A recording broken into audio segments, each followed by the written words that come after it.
सदेह गेह नहीं आवा, जाहि घर से प्रथम ही अंश आवा, सोहि घर पावन चलिए कोहु आपू, निज सद्गुरु संग करहु मेरापू, सरल मुमुक्षु होई शुद्ध चैतन, करहि अर्पण चरणे तन मन, अहो करता कहिए दोहु कर जोरी, आए हो शरण स्वामी जुओ मम ओरी, कोमल वचन शीतल शशुदामी, पाहि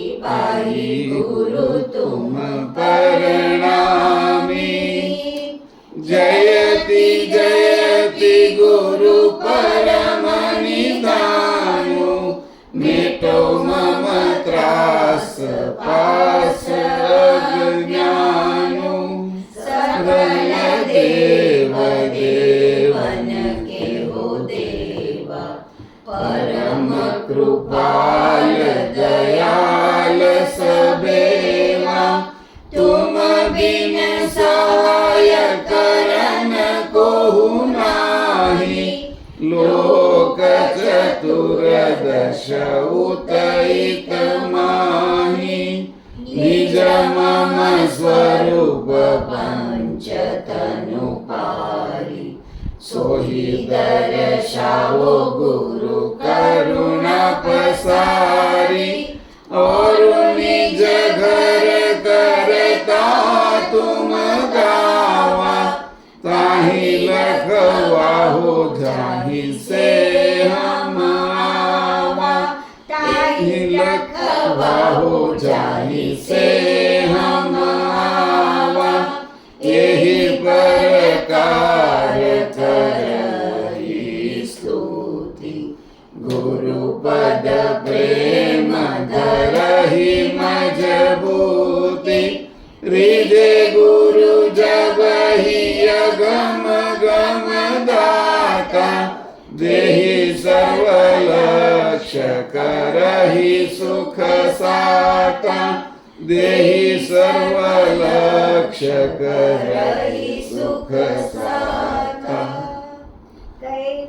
यम दिव्य दृक्साक्षी आदिकर्तारं कृपानिधे, प्रणत क्लेशनाशाय अनन्ताय नमो नमः, अल्पज्ञोऽहं सर्वज्ञोऽहं, सच्चरणं जुगलरूपं त्वं नमामि, भगवान श्री करुणा सागर महाराज की जय। सत्केवल साहेब। આજે આપણે જે ગુણગણની ઉલટ ક્રિયા ચાલુ છે એટલે ગુણગણનો પરિચય 50મા ક્લાસથી આપણે શરૂ કર્યું હતું, 49થી આમ તો શરૂ કર્યું હતું ગુણગણની ઉલટ ક્રિયા. તો 50, 51 અને આ 52મો ક્લાસ છે. આજ તારીખ 30/1/2025 ગુરુવાર કોપરસ્ટોનમાં 4:30 વાગે ગુણગણની ઉલટ ક્રિયાનો 52મો ક્લાસ શરૂ થાય છે. આપણે ગુણગણની ગુણ અને ગણ એના વિશે આપણે ઘણી રીતે સમજ્યા.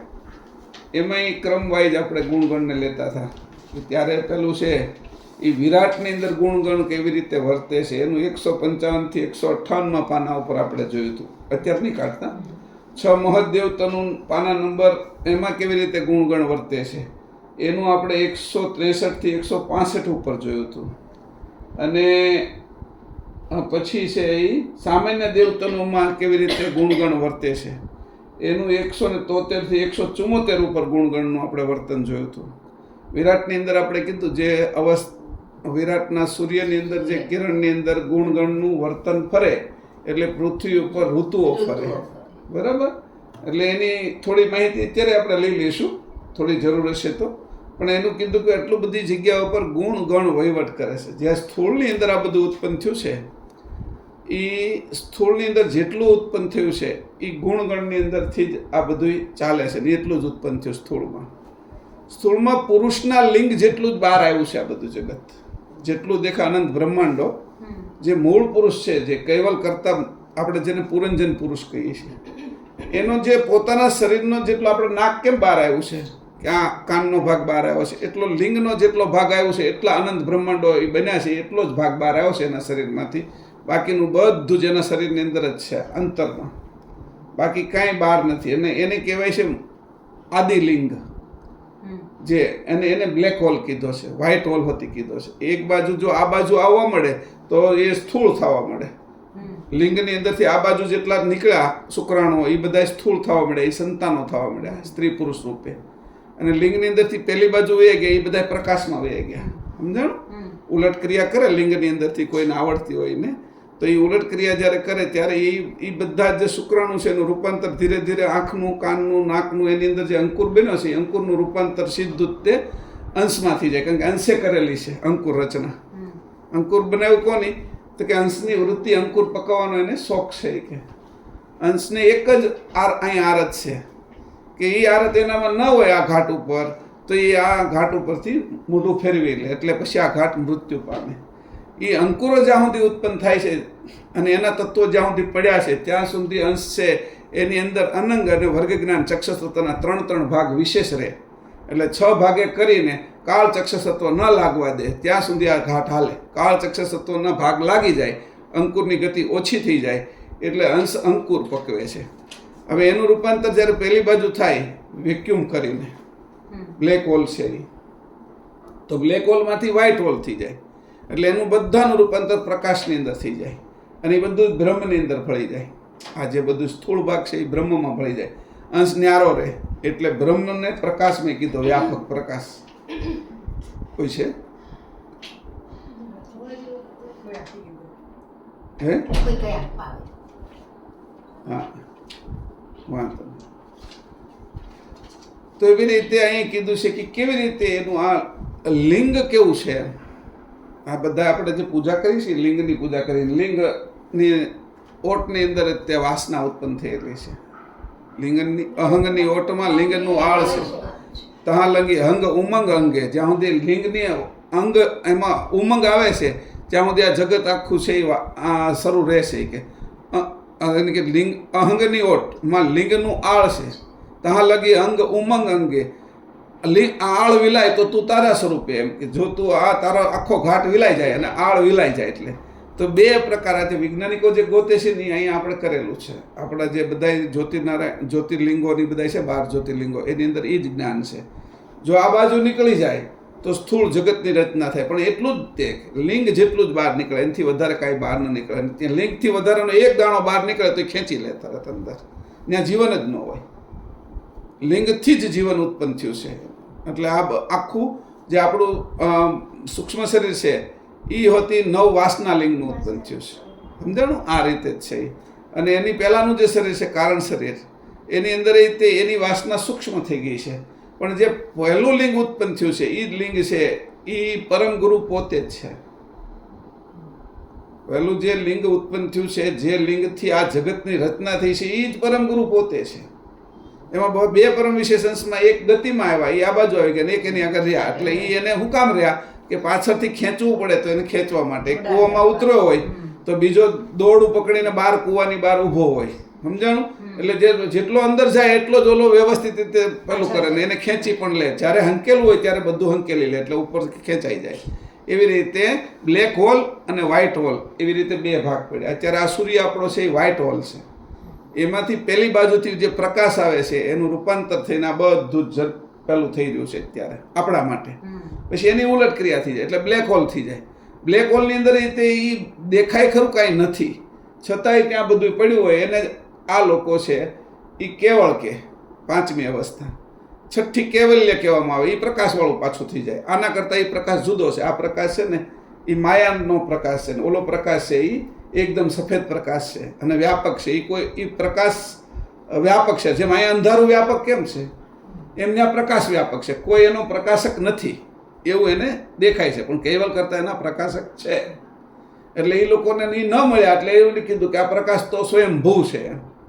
કારણ કે કોઈ પદાર્થમાંથી નીકળો હોય ત્યાં સુધી આપણે એને સમજીએ કે એની અંદરથી નીકળો એટલે પ્રકાશનો કરનાર સૂર્ય છે, પ્રકાશનો કરનાર દીવો છે, પ્રકાશનો કરનાર લેમ્પ છે, એમ કરીને પદાર્થમાંથી નીકળે. પણ એ પદાર્થ દેખાતો ન હોય, ખાલી જ પ્રકાશમાં અંજાઈ જાય આપણે, એટલે કોઈ પદાર્થ ન દેખાતો હોય તો મૂળ પદાર્થ જે છે, મૂળ વસ્તુ છે ચેતન, એ કૈવલ છે. તેને કીધું કે ત્યાંથી ગુણો ઉત્પન્ન થયેલા છે, અતિ સૂક્ષ્મ થતાં થતાં થતાં અહીંયા સુધી આવી ગયા છે. એટલે એને અહીંયા કીધું કે કઈ રીતે છે, તો એનું આપણે પહેલાં જોઈ લઈએ કે કઈ કઈ રીતે એને.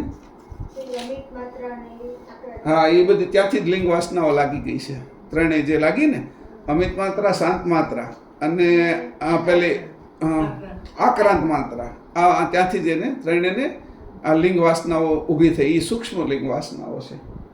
હવે એની અંદરથી રૂપાંતર કરીને પાછું પહેલી બાજુ જવાનું. જ્યાં સુધી લિંગ વાસના છે ત્યાં સુધી બે લિંગ ઉત્પન્ન થાય, પુલ્લિંગ અને સ્ત્રીલિંગ. લિંગ વાસનાની અંદર જો એકની એક થઈ જાય તો બે વાર નીકળી જાય, તો કોઈ આ બાજુ રહે નહીં જગતની રચનામાં. પણ જો એ એકના બે ભાગ કરી નાખે તો બે એકબીજાને વળ ચડે અને એકબીજાની પ્રાપ્તિ માટે ઈચ્છા રહે, અને એ પ્રાપ્તિમાં ઈચ્છા રહે એની અંદર બે લિંગ તો શરૂ રહે, પુલ્લિંગ અને સ્ત્રીલિંગ બધી જ જગ્યાએ શરૂ રહે, નર નારીના સંસારની આ રચના. એટલે એમાં 3 ગુણ જ કામ કરે છે કે મુખ્ય, અને 3 ગણ એને સાચવે છે. એટલે આપણે જોઈ કંદ ત્રીજો, પેજ નંબર 54-55, ચોપા 71 થી 74. કંદ ત્રીજો 54-55 પાનું ઉપર. એની પહેલા 45 થી 48 કાઢીએ. પહેલા પાનું કાઢો 45-48, પછી એમાં આપણે આગળ જઈશું. 45 થી 48 થોડી અહીંયા વાંચવાનું હતું. ચોપાઈ 36 થી 46, નીચે 36, બરાબર. હવે એને કીધું કે આ સ્થૂળ કેવી રીતે થઈ જાય છે એની વાત કરી, તો કે રસમાંથી ઠોસ થઈ જાય છે. રસ હોય એમાંથી પદાર્થ થઈ જાય, ઠોસ. પ્રવાહીમાંથી ઘન થઈ જાય. તો અહીંયા કીધું સમદમ પવન ચરલ. મારે ઓલો રાગ એ પેલો થઈ જશે પણ હાલશે, વાંધો નહીં, એ જ આવશે. પવન ચરલ ગતિવામી તપ્ત તેજ આભરણ પુનિ જામે જોગ્રત શીત સંબંધગત જૈસે જોગ્રત પવન તપ્ત શીત તૈસે સમદમ પવન ચરલ ગતિવામી તપ્ત તેજ આભરણ પુનિ જામે જોગ્રત શીત સંબંધગત જૈસે જોગ્રત પવન તપ્ત શીત તૈસે. એટલે કીધું જે રીતે ઘી હોય એ પ્રવાહી હોય, એને શીત ઠંડો પવન લાગી જતા એ જામી જાય છે કે, તો એનું રૂપાંતર પ્રવાહીમાંથી ઘન થઈ જાય છે. વળી પાછું એને ગરમ, તમે કોઈ નજીક લઈ જાઓ ગરમીમાં, સગડીની નજીક અથવા ગેસની નજીક, તો થોડી વારમાં એ ઘનનું રૂપાંતર પાછું પ્રવાહીમાં થઈ જાય છે. એ અહીંયા કેવી રીતે થાય છે એ બતાવે છે. હા, એને કીધું છે. એટલે વિરાટની વાત કરે છે ને, એટલે અહીંયા થોડું આરવા લઈ લી. જ્યારે વિરાટમાં પવનની ચરલ ગતિ વિરામ પામે છે, એટલે પવન છે એ શાંત પડી જાય છે, અને હવા છે ને એ સ્થિર છે, પવન ગતિમાં છે. સમજાણું? સુષુમાર ચક્ર છે એ પવન છે, હવા તો છે ને છે જ, પણ એ હવા એવી છે કે ગતિમાં નથી, એટલે એ શ્વાસ નથી થઈ શકતી. પવન થાય ને એટલે શ્વાસ થઈ શકે છે. આપણે નકર હિમાલય ઉપર એ તે હવા હોય છે, પતલી થઈ જાય ને, હવા તો રહે જ છે, એનાથી પતલી થઈ જાય આકાશમાં જાય તો. ત્યાં તે અનલ અને હમાહુ જે પક્ષીઓ છે એને શ્વાસને લઈ શકે છે. માછલી અને કાચબા પાણીની અંદર રહીને પાણીમાં રહેલો શ્વાસ લઈ શકે છે. પાણી એને નડતું નથી. એના એવી આમ ધાણેન્દ્રિય છે, એની નાક એવી છે કે એની અંદર પાણી ન આવે અને શ્વાસ જાય પાણીમાં રહેતો પણ. આપણે ત્યાં અહીંયા છે એવી જ છે. આપણે જે રહીએ છીએ તો આપણે બધા કણો ન આવે અને ઓક્સિજન અંદર જાય એવી આપણી વ્યવસ્થા છે પાછી. એ કણો પાછા બધા નાકની પેલી ચોંટી જાય, રૂવાટીમાં ચોંટી જાય અને ચિકાસમાં ચોંટી જાય. એટલે એ કણો ઉપર સુધી ન જાય, જ્યાં સુધી પછી અહીંથી ઉપર જ્યારે જાય છે ત્યારે માત્ર ચોખ્ખી હવા જ જાય છે. અને બહુ ભરાઈ જાય એટલે છીક આવે અને એ બધું કાઢી નાખે છે આપણું. બહુ વધારે ભરાઈ જાય ને ત્યારે એની મને છીક આવે એટલે તરત જ તે એ વાલ ખુલી જાય, નીકળી જાય બધું કચરો. બધી વ્યવસ્થા સરસ મજાની કરી છે. તો એ કે તે સમયનો પવન સમદમ રૂપે સ્થિર થયો છે. જ્યારે પવન આ પ્રમાણે સમદમ થાય છે ત્યારે વિરાટનો સૂક્ષ્મ અગ્નિ જાગ્રત થઈ તપી ઉઠે છે. તે સમયે આકાશમાં વાદળોનો જમાવ થાય છે. હવે જે છે એ તપી જાય છે, અગ્નિમાંથી વાદળાનો જમાવ થઈ જાય છે પાછો. જે રીતે ઠંડુ જમાવે છે એમ અગ્નિ પણ જમાવે છે. હવે જે હવાને જમાવી છે તો ત્યાં એને ગરમી જમાવે છે કે પછી પાછું એને પાછું ઠંડક હોતી. અહીં કીધું છે કે જે ગરમી હોતી જમાવે છે ને ઠંડી હોતી જમાવે છે. હવે ગરમી કેવી રીતે જમાવે છે અને ઠંડી કેવી રીતે જમાવે છે? તો ગરમીનું ઉદાહરણ આપણે કાઢીએ તો એનું જામણ કેવી રીતે હોય? તો ઘણા પેલા હોય ને આપણે હા બસ શેકી નાખો એટલે જામી જાય ને. લોટ આખો છે એટલે એને ગરમી જમાવી દે છે ને. કોઈ તમારે આપણે પીંડો વાળવો છે તો પીંડો વાળો ગરમી એને જમાવે છે, બરાબર. એમ ઠંડી એમને આ દેખાય છે, ઘીને જમાવે છે. તો કે બે વસ્તુ ગરમી જ છે એક પ્રકારની, ઠંડી એક ગરમી છે. એવી રીતે બે યાદ કીધું. જેમ ઘી ઠંડક લાગતા જામી જાય છે તેવી રીતે વિરાટમાં રહેલા અગ્નિનો સંબંધ પવનને લાગતા આ પવન ઘીની માફક જામી જતો હોય સમદમ રૂપે થઈ જાય છે. હવે અગ્નિ લાગતા જામે છે, અહીંયા ઠંડી લાગતા જામે છે. આ જોવા જેવી વાત છે. એટલે બે વસ્તુ સમજો, જામે છે. અહીં જ વસ્તુ થઈ, માના ઉદરમાં જે અગ્નિ છે એ જ તે ઓલા બાળકને જમાવી દે છે, નકર તો રસ છે, હે ને. તો એ રીતે જોવાનું આને. અહીંયા આપણે એક દાખલો તો એ છે જ તે. હા, સમદમ જામી જાય છે. પવનમાં અગ્નિતત્વનો વિભાગ રહ્યો છે, એથી કરીને પવન સમદમ કાળે તેમાં રહેલા અગ્નિતત્વનો ભાગ તપી ઉઠે છે. જેમ જેમ અગ્નિનો ભાગ તપતો જાય છે તેમ તેમ પવન વધુ ને વધુ જામતો જાય છે. અંદરનો અગ્નિ તપતો જાય ને એમ વધારે ને વધારે જામતો જાય. હવે એ જ રીતે અગ્નિ ઈંટો પકાવેલી છે, ઈંટની અંદરનો જે અગ્નિ છે ને એ જામી જાય છે. અગ્નિ એ વધારે ને વધારે બહારના અગ્નિને ખેંચી લે છે. અને અંદર રહેલું પાણી હોતી ઘણી વખત ઈંટ એનાથી વધારે હળગે ને જે તો રસ થઈ જાય ઈંટનો. હા, ઈંટનો રસ એના ઢેફા થઈ જાય પછી તો ઈંટ ગળી જાય આખી. જો એને ટેમ્પરેચર 1200નું રાખવાનું તો 1200ના ટેમ્પરેચરથી એ જો 1500 થઈ જાય ને તો ઈંટ છે એ રસ થઈ જાય પાછી. કારણ કે અંદર જે જળ તત્વ છે ને એની જામી ગયું છે, એ અગ્નિથી જામેલું જળ તત્વ છે. આ તમે જુઓ તો જે લોખંડ છે ને એ અગ્નિથી જામેલું લોખંડ છે. એને તમે એનાથી વધારે અગ્નિ આપો ને તો એ રસ થઈ જાય, ઓગળવા મળે. સમજાણો? એવી રીતે બધી જ પેલી છે. તો અહીંયા એ રીતે કીધું છે કે આ રીતે તમે જુઓ કે અગ્નિનો ભાગ તપી ઉઠે છે. જેમ જેમ અગ્નિનો ભાગ તપતો જાય છે તેમ તેમ પવન વધુ ને વધુ જામતો જાય છે, જામતો જાય છે. વિરાટમાં આ પ્રમાણે પવન જામે ત્યારે આ બાજુના લોકોને અકળામણ, ઘામ કે ધખારો બહુ વધી જાય. એટલે અહીંથી પણ ગરમી ચૂસાવા મળે ત્યાં. એટલે આપણે બફારો થાય અને શ્વાસ લેવામાં આપણે આમ મજા ના આવે, પ્રફુલ્લિત ના લઈએ. જ્યારે અકળામણ થવા મળે, વરસાદનો જે સમય હોય ને એમાં એ વધારે ખેંચે, એ તપી જાય ત્યારે. અહીં એ કહે છે. હવે એને કીધું કે આ બધું કેમ થાય છે? તો કે એ હોતી કિરણોની અંદર 3 ગુણ વર્તે છે એના કારણે થાય છે પાછું. આ જામી જવું કે તપે છે કે બધું કે 3 ગુણ કેવી રીતે થાય છે કે તો એ કહે છે 47મી ચોપાઈ 37મી.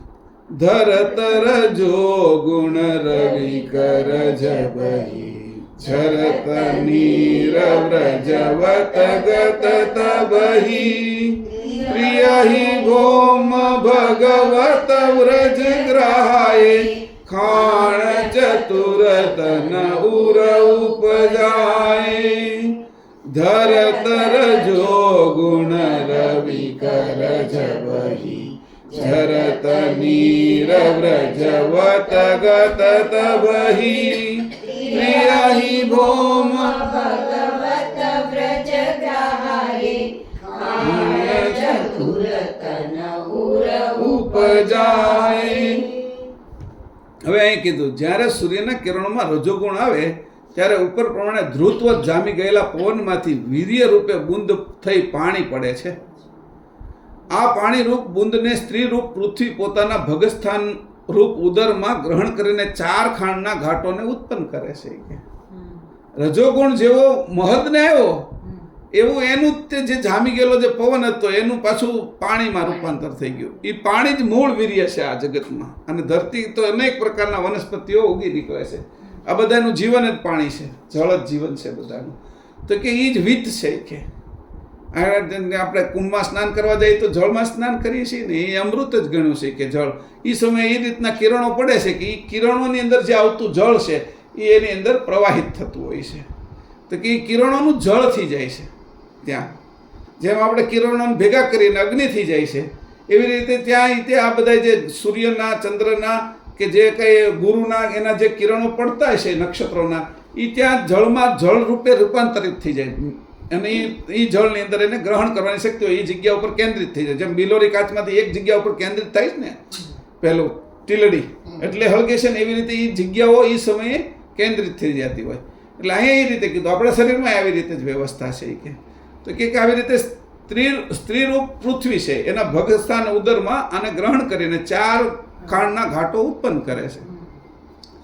ઉપજત ગુણ તમોદિન કર ઘોરા સોસત હિ અપકિરણી કરી જોરા ઓરુખટ ઋતુ પુનિયાહી તે ઉપાની ત્રિગુણ ધારણ સે સો કહુ નિદાની ઉપજત ગુણ તમો દિન કર ધોરા સોસત હિ અપકિરણી કરી જોરા ઓરુખટ ઋતુ પુનિયાહી તે ઉપાની ત્રિગુણ ધારણ સે સો કહુ નિદાની.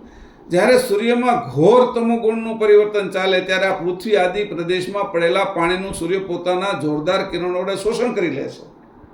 આ ઉલટ ક્રિયા થઈ. એને જે અહીંયા નાખ્યું એ આ બાજુની સુલટ ક્રિયા થઈ. જે એને ખેંચી લીધું ઉપર એ ઉલટ ક્રિયા થઈ. અહીંયા આખી 2 ક્રિયાઓ દેખાય છે. સમજાણું? આમ વિરાટની છે. તો એને કીધું કે આ રીતે પોતાનું શોષી લે છે. વળી સૂર્યમાં 3 ગુણોનું પરિવર્તન અવારનવાર થયા કરે છે. એથી કરીને 6 ઋતુ આ સૂર્યથી થયેલી છે. આ વિશે નિશ્ચયાત્મક કહું છું તે સાંભળો. નિદાન કરીને કહું છું કે જે ઋતુ આપણી અંદર એ ત્યાં 6 જે છે ને એ 6ના ગણ 6 ગુણગણની આપણી અંદર પરિવર્તન થયા જ કરે છે. અને આપણી અંદર તે 2 ગુણ, એકલો રજો ગુણ હોય, એકલો તમ ગુણ હોય, એકલો સત્વ ગુણ હોય, એની આપણે ખબર પડે. મિશ્રિત હોય તોય ખબર પડે વિચારોની અંદર. અને એની જ રીતે એનું કાર્ય કરે આપણા શરીરમાં. એમાંથી બધે 25 પ્રકૃતિ કાર્યરત રહેશે આ 3 ગુણોના કારણે. તો વિરાટની અંદર એ જ કરે છે કે વિરાટની અંદર હું કહે છે કે હું નિદાન કરીને કહું છું તમને, લેબોરેટરી કરીને, એક્સરે કરીને, સોનોગ્રાફી કરીને કહું છું કે આ વાત મારી 100% સાચી છે. તમારે આની અંદર શંકા ન કરવી કે નિદાન છે મારું કે તમે જોઈ લો, તમને પણ અનુભવ થશે. હવે એ કહે છે કે જો હું આ નિશ્ચયાત્મક કહું છું કે ઋતુ કેવી રીતે સૂર્યના કિરણોથી ગુણ દ્વારા બદલાય છે. રજોરુ સત્વ સંયુક્ત હિ આદિતા વ્રતત સકલ માહી ઋતુ જબિસીતા રહત સતો ગુણ ક્રત રજુછીમાં જાહી સે જગત માહી ઋતુ ગતિમાં. હવે અહીં કીધું રજોરુ સત્વ સંયુક્ત હિ આદિતા વ્રતત સકલ માહી ઋતુ જબિસીતા રહત સતો ગુણ ક્રત રજુછીમાં જાહી સે જગત માહી ઋતુ ગતિમાં. જ્યારે સૂર્યના કિરણમાં રજોગુણ અને સત્વગુણ આ બંને ભેગા વર્તતા હોય ત્યારે આ રજોગુણ, આ સત્વ રજો ગુણયુક્ત કિરણ જે દેશ મુલક કે પરગણામાં પડે છે તે દેશમાં શીત એટલે કે શિશિર ઋતુનો અમલ થાય છે. હવે એને કીધું આ શિશિર ઋતુ છે એ પોષ માસ અને મહામાસમાં હોય છે. આ પોષ અને મહા એ શિશિર ઋતુ હોય છે, બરાબર. અને એની ત્યાર પછી કીધું કે આ પ્રમાણે શિશિર ઋતુના ચાલતા અમલમાં જ્યારે કિરણોમાં રજોગુણ ઓછો થઈ જાય અને સત્વગુણ એકલાનું જો વર્તન રહે છે ત્યારે સત્વગુણી કિરણો જે દેશ પરગણા દેશમાં પડે છે હા દેશમાં પડ્યા હોય તે દેશમાં હેમંત ઋતુનો અમલ થાય છે. હેમંત કારતક અને માગસર એ હેમંત ઋતુનો છે. કારણ કે આ આપણું ચક્ર ચાલે છે ને એ ક્રમશઃ ચાલે છે. એની અંદર બહુ ફરક નથી પડતો. ક્યારેક ફરક પડે તો કિરણમાં ફરક પડ્યો છે એવું સમજવું એમ, એના ગુણમાં ફરક પડ્યો છે. એટલે કીધું જો વિરાટની અંદર આ ઘટના કેવી ઘટે છે, ત્યાંથી પછી મનુષ્ય સુધી કેવી રીતે લાવશે આ ગુણોને નીચે સુધી, એ પણ હમણાં આપણે જોઈશું સાથે. રજો ઋતમો સુર મિલિત સંજોગા ઋતુ વસંત હિ જબિખિલત અમોઘા વિસરત ગુણ રજો તમો રહે જબહી ગ્રીષ્મ કાલ ઋતુ લગત હે તબહી રજો ઋતમો સુર મિલિત સંજોગા ઋતુ વસંત હિ જબિખિલત અમોઘા વિસરત ગુણ રજો તમો રહે જબહી ગ્રીષ્મ કાલ ઋતુ લગત હે તબહી. હવે બે ઋતુ તો વહી ગઈ સત્વ અને રજોમાં. હવે અહીં કહે છે કે રજોની અંદર જ્યારે તમોગુણ આવે ત્યારે જે ઋતુ થાય છે, વસંત ઋતુ થાય છે, એ કેવી છે? એક અમોઘ ખીલી ઉઠે છે કે બધું. અને એમાં એ ફાગણ અને ચૈત્ર બે એના મહિના છે, ચૈત્ર અને ફાગણ. આ બે મહિનાની અંદર છે એ વસંત ઋતુ હોય છે કે. એટલે 16 માર્ચથી 15 મે સુધી આમ જોવો તો મોટા ભાગે 1-2 દિવસનું આગુ પાછું હોય. આપણા માટે તો બધું એક હરખું જ છે. વિષુવવૃત્તમાં છે ને ભારત માટે, એટલે આપણે બધા ત્રણેય ઋતુ છે. બીજા બધા દેશમાં અલગ અલગ પરગણાની એની વાત કરીએ, દેશ પરગણામાં બધું એક સાથે નથી હોતું, કિરણોની પહેલી હોય છે એના કારણે. હવે એની કીધું કેવી હોય છે? જ્યારે સૂર્યના કિરણો રજો અને તમો ગુણ મિશ્ર વર્તતા હોય ત્યારે સુંદર રળિયામણી વસંત ઋતુ ખીલી ઉઠે છે. જ્યારે કિરણોમાંથી રજોગુણ વિરામ પામે ને તમોગુણ એકલો રહે છે ત્યારે ગ્રીષ્મ ઋતુનો અમલ તે પ્રદેશમાં શરૂ થાય. એટલે તરત કિરણ જોરદાર પકડી લે છે અને ટેમ્પરેચર 40-45 સુધી પહોંચી જાય છે અને ચૂસી લે છે બધું. હવે એ જરૂરી જ છે, કારણ કે જે મળ છે એની અંદર જે પાણી ભરેલું છે એ પાણી ચૂસાઈ જાય એટલે પેલો મળ ખાલી પૃથ્વી થઈ જાય, એટલે ચોખ્ખો થઈ જાય. નકર એ ગારો રહે, મળ રહે તો એ એમાંથી ગંધ વહી જાય અને એ ભૂમિનો ભાગ ભૂમિ હારે ભળી જાય અને જળનો ભાગ ખેંચાઈ જાય. એ કામ અગ્નિ તત્વ કરે છે એનું. એટલે આ જે છે એ તમો ગુણ કરે છે. તમો ગુણ એટલું સરસ કામ કરે છે કે એને આમ બધાને મારી જ નાખે છે. એટલે એ જે ગારાને મારી નાખ્યો, મળને મારી નાખ્યો, પણ એનું ફળમાં રૂપાંતર કરવા માટે હવે તૈયાર કરી દીધું, ખાતર બનાવી દીધું. ઉપરથી શુદ્ધ પાણી આવશે. તો એ જો બધાનું કામ મેં કેટલું સરસ ગોઠવ્યું છે કે કોઈને કેવી રીતે ખબર પડે આ જગત મેં કેમ બનાવ્યું છે કે આનો કોઈ વિચાર ન કરી કે શ્રદ્ધાવાળા અને ભક્તિવાળા કાર્ય વિચાર આનો ન કરી શકે કે એટલું સરસ બનાવ્યું છે. પછી બધી વસ્તુ તમને દેખાય કે હું કહું છું એમ માની નહીં લેતા, તમને દેખાશે, વર્તાશે કે આવો. હજી આગળ હાલીએ આપણે 41માં આવ્યું ને. તજી તમો ગુણ રજો ગુણ સુરધરહી ઋતુ વર્ષાલ ગત જગત જલ ભરહી યાહી જજો માહી તમો કરહી પ્રવેશા ઋતુ શરદ મૃદુલ વ્રતત સર્વદેશા તજી તમો ગુણ રજો ગુણ સુરધરહી ઋતુ વર્ષાલ ગત જગત જલ ભરહી યાહી રજો માહી તમો કરહી પ્રવેશા ઋતુ શરદ મૃદુલ વ્રતત સર્વદેશા. હવે કીધું જે મેં વસંત ઋતુ બહુ ખીલે છે, પણ વસંત ઋતુની અંદર પેલો રજોગુણ હોય ને એ ઓછો થઈ જાય એટલે તમોગુણ એકલો રહે, એટલે એવો તાપ પડે છે એ કે એટલે ગ્રીષ્મ ઋતુ થાય છે કે એમાં 2 મહિના હોય, વૈશાખ અને જેઠ 2 મહિના ગ્રીષ્મના છે અને 16 મે થી 15 જુલાઈ સુધી હોય છે વર્તતું આપણે. હવે અહીંયા પછી એના પછી કે હવે તમે શું કીધું તો તમોગુણ એકલો હતો, તમોગુણમાં પાછો રજો ઘૂસે પાછો. હવે પેલો તો આ પાછો આવે ત્યારે શું થાય છે કે તરત આખી વાતાવરણ ફરે. એક માણસ બહાર ગયો છે એ અને પાછો આવે છે તેમાં શું ફરક પડ્યો? તો કે જ્યારે પાછો આવ્યો ત્યારે એના હાથમાં કંઈક હતું, એ લેતો આવ્યો છે, બરાબર છે. અથવા અહીંથી ઘરેથી ગયો ત્યારે એના કંઈકમાં હાથમાં હતું, એ મૂકતો આવ્યો છે તે કંઈક તો થયું ને ઘટના. એ બહાર ગયો છે અને આવ્યો છે તો એની અંદર કાંઈક એવી ઘટના થઈ તો કે પાછો આ રજોગુણ પછી કે પાછો રજોગુણ તમામાં ઘૂસે ત્યારે શું થાય છે કે તે સૂર્યના કિરણો તમોગુણનો ત્યાગ કરી રજોગુણ ધારણ કરે ત્યારે વર્ષા ઋતુ શરૂ થાય. એટલે તમોગુણનો ત્યાગ કરે સીધો જ એકદમ, અને ખાલી રજોગુણ રહે એટલે વર્ષા ઋતુ થાય. પછી એ વર્ષા ઋતુ છે એનો સમય આપ્યો કે અષાઢ અને શ્રાવણ, આ 2 વર્ષા ઋતુના મહિના છે. 16 જુલાઈથી 15 સપ્ટેમ્બર આપણે ઓલું જુલાઈમાં તે ચોમાસું બેહવાનું શરૂ થાય. 10 એટલે તરત જ કે ભાઈ ત્યાં આગળ કેરળમાં આવી ગયું છે ને 2-5-10 દિવસમાં અહીં આવશે, સમજાણું? એટલે આ આપણે તરત ખબર પડી કે કેવી સરસ મજાની ગોઠવણ કરી છે આની કિરણોની અંદર, અને ગુણો કેવી રીતે વર્તાવ્યા.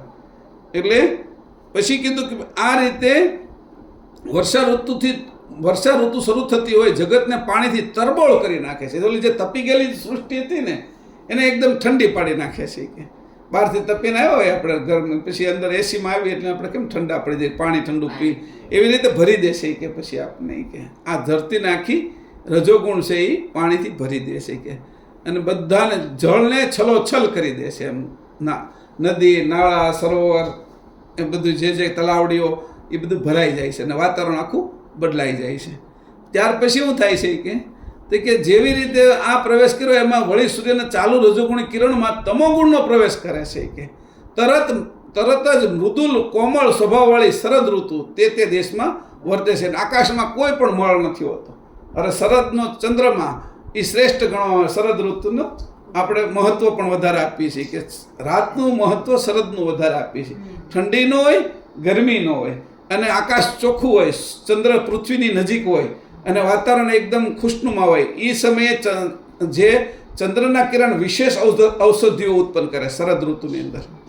100 શરદ જીવશું એમ કહેવાનો અર્થ એ હતો કે વિશેષ ઔષધિઓ બધી ઉત્પન્ન કરી છે. હવે મારા ખોરાકમાં આવશે એટલે બધા આગળના જે રોગ હતા ને 10 મહિનાના થયેલા એ રોગ હવે મટવા મળશે. અહીંથી શરૂઆત થઈ જાય છે ઔષધિઓ ઉગવાની. એટલે ચંદ્રના કિરણો ઔષધિ માટે ઉગાવવા માટે તત્પર રહેશે. અહીંયા આ રીતે કરીને જોવાય કે મેં આ ઋતુઓને આ ગુણની અંદર કેવી રીતે વર્તાવી છે કે હા. પછી એને કીધું આને મેં એના સ્થાન પણ આપ્યા ઋતુઓના, એને આપણે જોઈ લઈએ. પછી અહીંયા એક પાછું બીજું 42મી ચોપાઈ વચ્ચે આવી હતી. કબહુ કગુણ તમો વ્રત વર્ષા કાલા મહાભયંકર પોમી પરત દુકાળા સપને રજો ગુણ ઉપજત ભાના બિન ઋતુ વ્રસત જે ધન હિ નિદાન કબહુ કગુણ તમો વ્રત વર્ષા કાલા મહાભયંકર પોમી પરત દુકાળા સપને રજો ગુણ ઉપજત ભાના બિન ઋતુ રસ જે ધન હિ નિદાન. વર્ષાકાળ વખતે સૂર્યના કિરણોમાં કદાચ તમોગુણનું વર્તન થઈ જાય પાછું, તો એ કે પૃથ્વી પર ભયંકર જે પ્રદેશમાં વર્ષા ઋતુ થતી એમાં ભયંકર દુકાળ પડે, તથા સૂર્યની સપનાવસ્થામાં રજોગુણી કિરણનું વર્તન ચાલતું હોય, અને બિન ઋતુ એટલે કે ગમે તે ઋતુમાં વરસાદ થઈ જાય, વરસાદ થાય કે રજોગુણ પાછો આવી જાય તો કે શિયાળામાં તે વરસાદ થઈ જાય કે ઉનાળામાં થઈ જાય વચ્ચે કે કારણ કે રજોગુણ આવી જાય એટલે એનું કામ કરાય કે મૂળ જે ઋતુમાં પેટાને અંતરની અંદર આ વર્તી જાય તો એની અસર કરાય કે. હવે અહીંયા કીધું કે એના સ્થાન શું છે કે સૂર્યની અંદર એના સ્થાન ક્યાં સૂર્યમાં રહે છે કે આ બધા શીતઓરુ હિમ બસત ગુણ હૃદય રહત લિંગ સ્થાન વર્ષા ઋતુ શરદય નિવાસ સુર કે ગુણ કરહી ઋતુ વસંત હિ ઓરુ ગ્રીષ્મ સમરહી શીતઓરુ હિમ બસત ગુણ હૃદય રહત લિંગ સ્થાન વર્ષા ઋતુ શરદય નયન નિવાસ કે ગુણ કરહી ઋતુ વસંત હિ ઓરુ ગ્રીષ્મ સમરહી. શિશિર ઋતુ અને હેમંત ઋતુનું સૂર્યના હૃદય સ્થાને રહેલી છે કે સૂર્યના હૃદય સ્થાને આ 2 ઋતુ રહી છે, શિશિર અને હેમંત. તેમજ વર્ષા ઋતુ અને શરદ ઋતુ સૂર્યના લિંગ સ્થાને રહેલી છે. તથા સૂર્યના નયન સ્થાને ગુણનો આવિર્ભાવ થાય ત્યારે જે તે દેશમાં વસંત ઋતુ અને ગ્રીષ્મ ઋતુ વર્તે છે કે એટલે આ બધું ત્રણેય એના સ્થાન બનાવ્યા, હૃદય, લિંગ અને નયન, આંખ, આ એના સ્થાન બનાવ્યા. હવે આ રીતે અહીંયા કરીને કે આખી ત્રણેય ગુણની મેં તમને ચલન કહી દીધું કે ગુણ કેવી રીતે કે ચલન કરે છે કે, અને એ પછી જે ગુણનું ચલન થયું છે ત્યાંથી આકાશમાંથી એ જ ગુણને વનસ્પતિ પકડશે, એ વનસ્પતિમાં આવશે, એ પાછા પ્રાણી માત્રમાં આવશે, એ ખાશે પીશે એની અંદરથી, એટલે પ્રાણીમાં છેલ્લે મનુષ્યમાં આવશે. સમજાણું? રૂપાંતર થઈને ત્યાંથી જ આવ્યા કરે છે. જેમ પાણી છે આપણા નળમાં પાણી આવતું હોય તો આવે છે ક્યાંથી? આખરી સ્થાનનો વિચાર કરતા સઘનઘનમાંથી જ આવે છે કે સઘનઘનમાંથી વરસાદ તરીકે આવ્યું, એ વરસાદ તરીકે ઉકાઈમાં ભળ્યું, ઉકાઈમાંથી તેને છોડ્યું, અહીંયા તાપીમાં આવ્યું, તાપીમાંથી કોર્પોરેશને પમ્પિંગ કર્યું, પમ્પિંગમાંથી શુદ્ધ કરીને વળી પાછી ટાંકી. દરેક આપણા ઘરમાં જે પાણી આવ્યું છે મૂળે સઘનઘનનું છે, પણ તમારા સુધી પહોંચ્યું એને હવે કેવી રીતે પહોંચે છે એની જ આખી વાત કરું છું. આખી યંત્રણા શું છે કે મારી યંત્રણા કેવી ગોઠવેલી છે કે આ બધું ચલાવવાની, એ તો જો. અને કોઈ વળી દેખાય નહીં ચલાવવા માટે. તમારે કોર્પોરેશનમાં અહીંયા પાણી લાવવું હોય તો હજારો જણાને કામ કરવું પડે. પહેલાં અહીંયા પાણી લાવવું હોય તો કોઈ કામ ન કરવું પડે, એને કોઈ માણસો તમને દેખાય નહીં. એની એવી રીતે ગોઠવણ કરી છે કે એનો એક પણ કારીગર, એનો એક કે મજૂર, એનો એક કે શું કહેવાય નોકરિયાત, એ તમને દેખાય જ નહીં. અને બધું જ એ ઓટો સિસ્ટમમાં ચાલે. એનું તો કેટલું સરસ કર્યું છે કે આટલી સરસ વ્યવસ્થા કરનાર કોણ હોય કે પછી એને કીધું આવા જે હોય એને હું ઓળખી ન શકું અને હું એનો અંશ છું એ ન સમજી શકું તો મારી ભક્તિ ક્યાં જાય કે હું કોના આધારે રહું એમ. એટલે એમ કરીને આ બધાય છે એ કર્તાના જ ગુણો ગાયા છે, સકર્તાના જ ગુણો ગાઈએ છીએ. કારણ કે જો પ્રીતિ તો જ ઉત્પન્ન થાય ને, એની મહત્તા આપણે જાણીએ તો જ આપણે પ્રીતિ ઉત્પન્ન થાય ને. અને પ્રીતિ વગર એને નમન કરવાનું મન કેમ થાય? અને એને નમન ન કરી તો ભક્તિ કેમ ઉત્પન્ન થાય આપણામાં? અને ભક્તિ ઉત્પન્ન ન થાય તો પ્રેમ આપણે પોષે કેવી રીતે? અને પ્રેમ ન પોષે તો આપણે યુક્તિ કેમ મળે? અને યુક્તિ ન મળે તો મુક્તિ કેમ થાય? એટલે આખો જ ક્રમ છે આ. એટલે એને કેવી રીતે આપણે જાણીએ તો આ મુક્તિ સુધી લઈ જાય છે આપણે, એનો એક ક્રમ આપી દીધો આખો ઠેઠથી. કેવી રીતે તમે એની મહત્તા જાણો નહીં ત્યાં સુધી કાંઈ ન થાય. આટલી બધી મહત્તા આ બધું સામે જ થાય છે પણ આપણે એને ધ્યાનમાં રહેતું નથી. આપણે એને ગોતતા ને, કારણ કે એક વર્ષમાં આ બધું ફરી જાય ત્યારે મારી તો ઝીણી બાબત ઉપર નજર હોય છે. મારી નજર તો ખાવા પીવા ફરવા લુગડા એના ઉપર. મને ક્યાં ખબર છે ફૂલ કેમ ખીલે છે? હું ક્યાં જાણું છું કે એમાં મધ કેવી રીતે આવે છે? હું ક્યાં જાણું છું કે આ મધમાખી ક્યાં ઉત્પન્ન થતી હશે ને આ મધ લઈ જતી હશે કે, અને કઈ ઋતુમાં આવું બધી ઘટના ઘટે છે મને ક્યાં ખબર છે કે? તો જ્યારે હું એના મહৎ સ્વરૂપને જાણું જ નહીં અને અલ્પ સ્વરૂપને જાણું નહીં અને એની મહત્તાને ન જાણું ત્યાં સુધી મારી અંદર એને નમન કરવાની ઈચ્છા ન થાય. મને કોઈ કે ખરા કે આને તમે પગે લાગો, પણ હું એમને કીધું એટલે પગે લાગી લઉં, મારામાં ભાવ ન થાય, પ્રેમ ન જાગે. પણ મને જ્યારે એની મહત્તાની ખબર પડે તો હું ઓલા કીધું છે એમ નહીં, હવે હું નમન કરું છું. એની મહત્તા છે આવી, એની એટલી સમજણ છે. મને હું હાથે નમન કરું એટલે સ્વતંત્ર થઈ ગયો. કોકે મને પરાણે નમાવ્યો ને એની અંદર મને મજા ના આવે.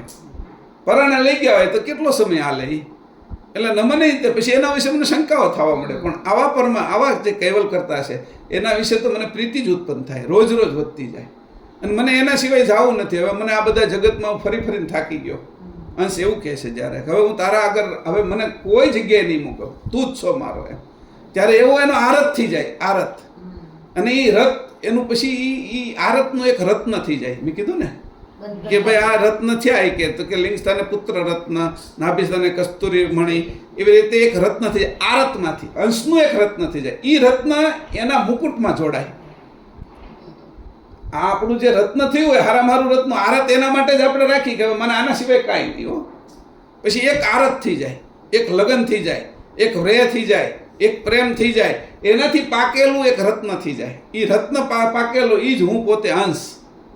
અને એ જે હું અંશ છું તો એના જે મુકુટ છે, એનું જે ગળાની અંદર હાર છે, એના જે બાજુબંધ છે એની અંદર હું ઘડાઈ જાઉં, જોડાઈ જાઉં. એ મને જડી દે, જડતર થઈ જાય મારું. એટલે એવા આરતવાન અંશો છે એ રત્ન તરીકે કૈવલધામમાં છે.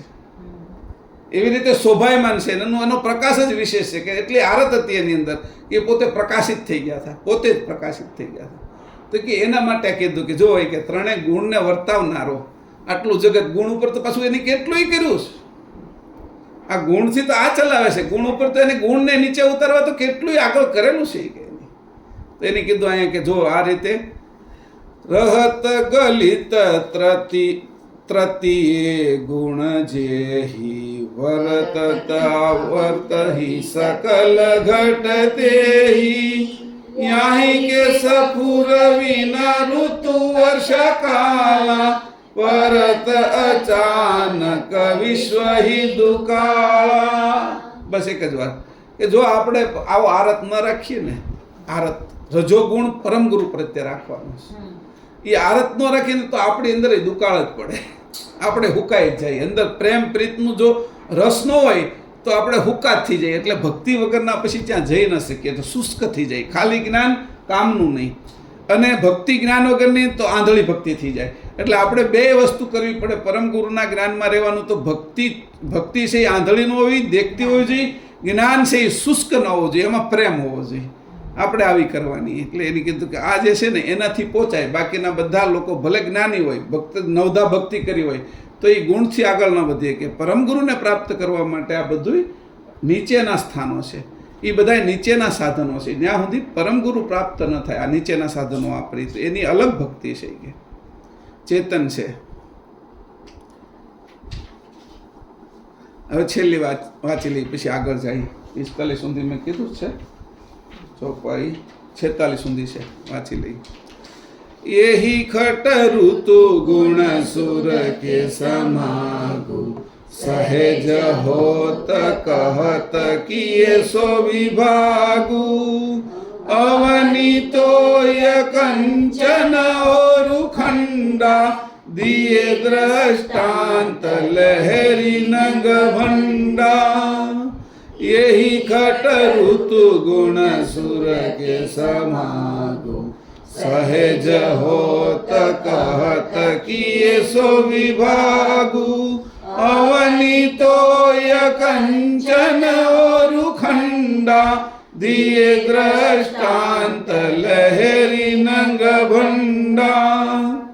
વેદાંત કહે છે કે આ જગત તો સહેજા સહેજ થયું છે. કે હું તમને એના માટે કહું છું કે જુઓ તો ખરા, તમારી દ્રષ્ટિમાં કેવા આવા તમે ચશ્મા પહેર્યા કે તમને આ દેખાતું નથી, કે કા તમને નંબર આવ્યા છે, કા તમને ઝામર થયું છે, અને કા છે એ તમને છે એ મોતિયો આવેલો છે. કે હવે વેદાંતિ હોય કે આવું ન હોય, કે તમે કાંઈક તો આગળ બુદ્ધિ ચલાવો, કે તમે નો પોતાની બુદ્ધિ ચલાવી શકતા હો તો મારા શરણે આવો, કે મને પૂછો, કે હું તમને જેવું છે એવું કહીશ. કે આ એના વગર ચાલતું નથી. તમે વર્ણન કરો છો પાછા ત્રણેય ગુણનું, કે પણ આગળ જતા તો એમ કહો છો તમે કે આ છે એ કોઈએ બનાવ્યું નથી, ને સહેજા સહેજ બધું થાય છે. કે વરસાદ એની મેળે આવે છે, આ સૂર્ય એની મેળે તપે છે, કે ઠંડી એની મેળે આવે છે. એ કે આ વાત અહીંયા પછી વેદાંતને હોતી બાદ કરે છે. કે જે તમે વેદાંત છે એની અંદર જે અસ્મિ ઊભો છે, એ અસ્મિ છે ને એ આડું પડળ કરી નાખે છે. હું મોટો એટલે હું જ બ્રહ્મ છું એ કહેવા માટે એ પોતે નાનો નથી થતો, ભક્તિ નથી કરતો. એટલે એ અહમના કારણે, અહમ બ્રહ્માસ્મિના કારણે એ સત્ય વસ્તુથી વેગળો રહી જાય છે. તો એને કીધું કે આવા જે લોકો છે એ સત્ય વસ્તુ પોતાના સ્વરૂપ અને કરતા કેવલથી વેગળા રહી જાય છે. એનું કારણ જ એ છે કે ત્યાં સુધી પોગતા એની આંખો અંજાઈ જાય છે. કે દિવસ ઉગતા જેમ ઘુવડની આંખો અંજાઈ જાય છે અને દિવસનો પ્રકાશ એ જોઈ નથી શકતું, એટલે ક્યારેય એમ કહેતું નથી સૂર્ય હોય છે. કારણ કે એની સૂર્ય પ્રકાશ આવે ત્યારે આંખો વિચાઈ જાય છે એની, તો એ સૂર્યને ક્યારે કહી શકશે? એમ તમે કે ઘુવડ જેવા છો. કે તમે જ્યારે પ્રકાશને જુઓ છો ત્યારે પ્રકાશમાં અંજાઈને તમે એમ કહેવા મળો છો હું જ બ્રહ્મ છું, બીજું કાંઈ છે જ નહીં. એટલે કે ભક્તિ તમારી રહેતી નથી, અને જ્ઞાનના નશાની અંદર તમે શુષ્ક થઈ જાઓ છો. અને જગતની બધી વસ્તુ પાછી તમારે વાપરવી છે, અને અહમ બ્રહ્માસ્મિ બધું જ બ્રહ્મ છે, તો વર્તન પાછું બ્રહ્મ જેવું નથી કરવું. તમારે સંદાસ જઈને તમે ખાઈ નથી જતા, કે તમારે તો ફળ ફૂલ સારું સારું જોઈએ છે, કારણ કે બધું જ બ્રહ્મ છે. તો તમે એવી રીતે એવો અઘોરીઓ કરે છે, કે એ તો તમારી કરતાં આગળ કહેવાય. કે પોતે સંદાસ જઈને પોતે જ ખાઈને એને પચાવી શકે છે, ત્યાં સુધીની શક્તિ તો અઘોરીએ ઉત્પન્ન કરી છે. કે તો તમે તો એની કરતાં નીચે આવ્યા. કે એને તો ઘોરે નથી થતો. કે એને માંસ કે એના હાડકા કે એના માટે કોઈ ખાવું હોય તો ખાય, ન ખાવું હોય તો ભૂખ્યા રહી શકે છે. કે એવાય ઘણાય છે. કે અને એ પાછા એ સિદ્ધિઓ પ્રાપ્ત કરવા માટે અઘોરી નથી થયા, એને કંઈક ઊંચી વસ્તુ પ્રાપ્ત કરવી છે એના માટે એ સિદ્ધિઓ છોડીને અઘોરી થયા છે. સિદ્ધો અઘોરીઓ નથી થતા. નાથો અઘોરીઓ નથી થતા. અઘોરીઓ તો કબીર જેવા જ કોઈ થાય છે. કબીરને અઘોરી જ કહેવામાં આવે છે. તો એ સ્થિતિએ પહોંચ્યા છે, એમાં ઘોર પણ ન હોય. નહે અક્ષર સાર શબ્દને રહેત ઘર જેમાં સમય છે એમાં ઘોર પણ નથી આવતો.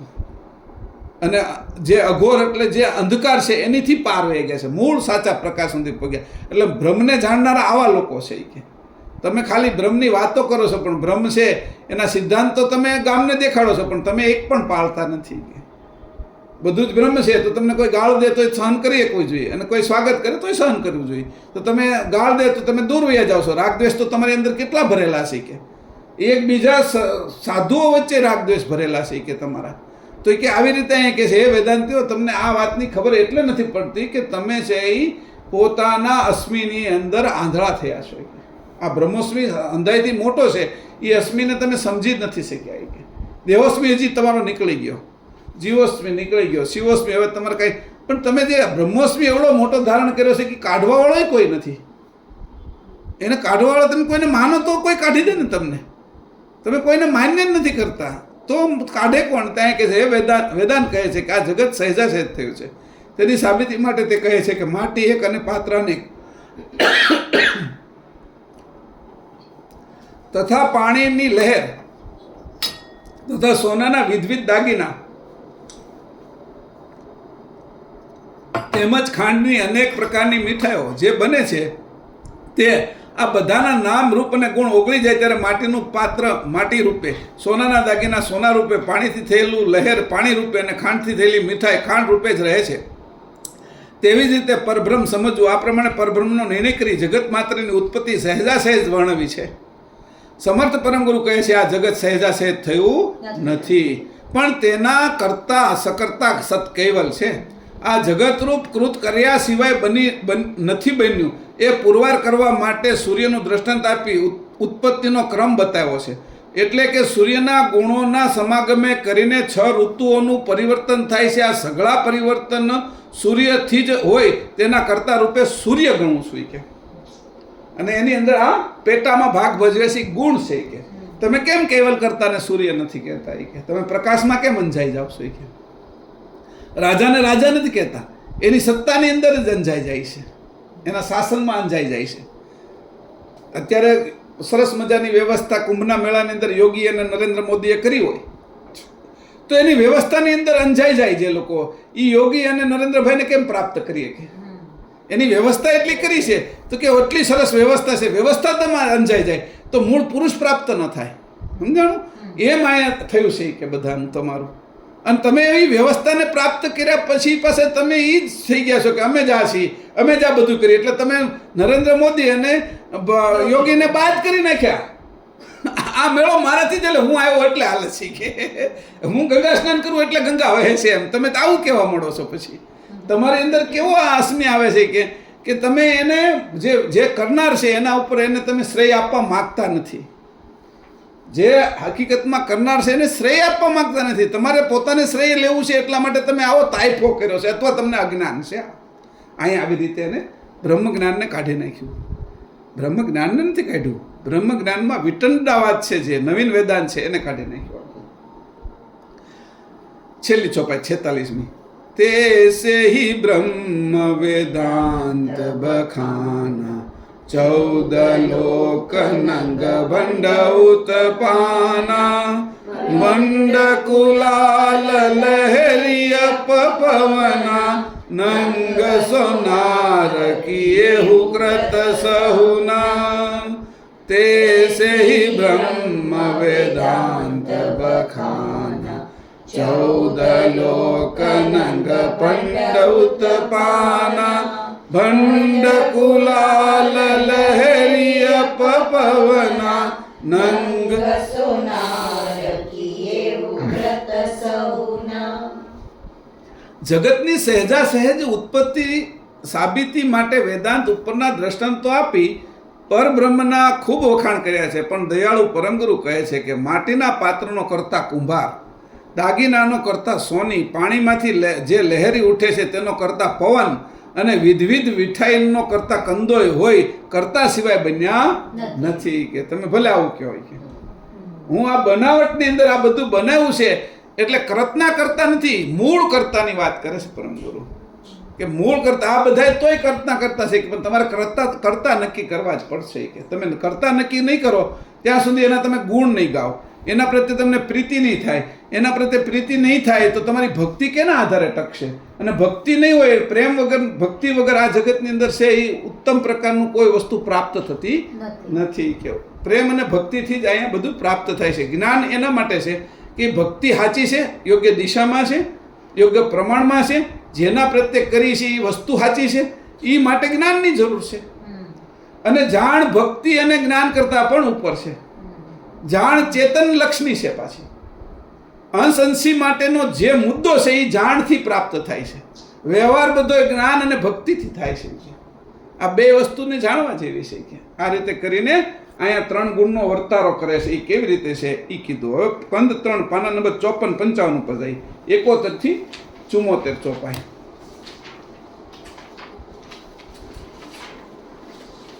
54-55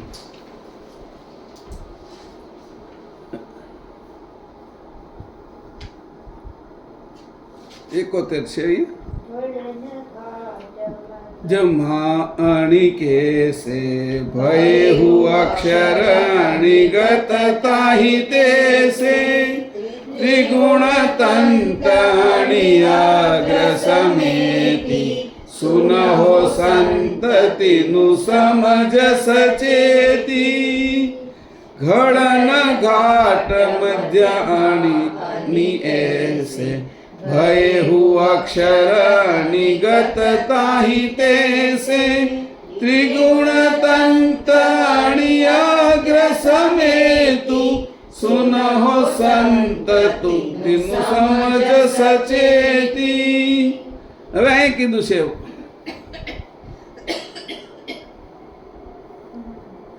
અહીંયા વાણીના આધારે 3 ગણને દેખાડ્યા છે.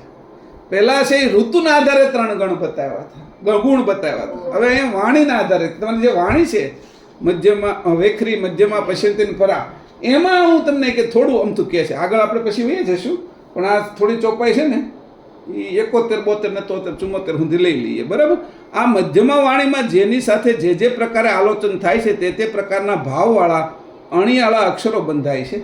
આ અક્ષરો જેના પરત્વે જે ભાવવાળા બંધાય છે તે પ્રમાણે તે સ્ફુરે છે. આ સ્ફુરણાના રૂપની ગતિ અણીયાળી છે. વળી 3 ગુણનું તંત્ર, આ તંત્ર પણ અણી અગ્ર રૂપ છે.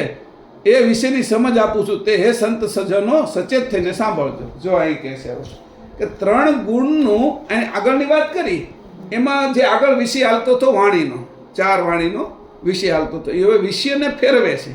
વિષયને ફેરવીને ગુણ ઉપર લઈ જાય છે. કે હવે ગુણ છે એ કેવી રીતે અહીંયા કામ કરે છે તમારી અંદર એને બતાવું. વિરાટમાં તો મેં બતાવી દીધું કે તો અહીં બીજી રીતે બતાવે છે.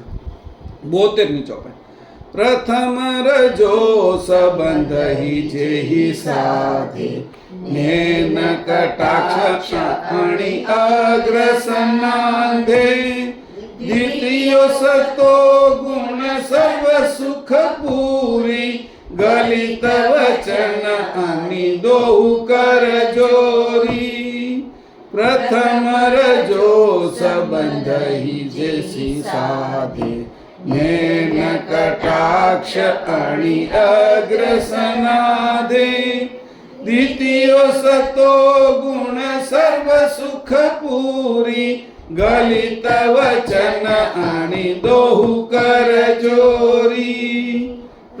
પ્રથમ રજોગુણનો સંબંધ જે જન સાધે છે તે અણિયાળી નજરે સરસંધાનની માફક પોતાની રજોગુણ ભાવવાળી વક્ર દ્રષ્ટિ નાખે છે.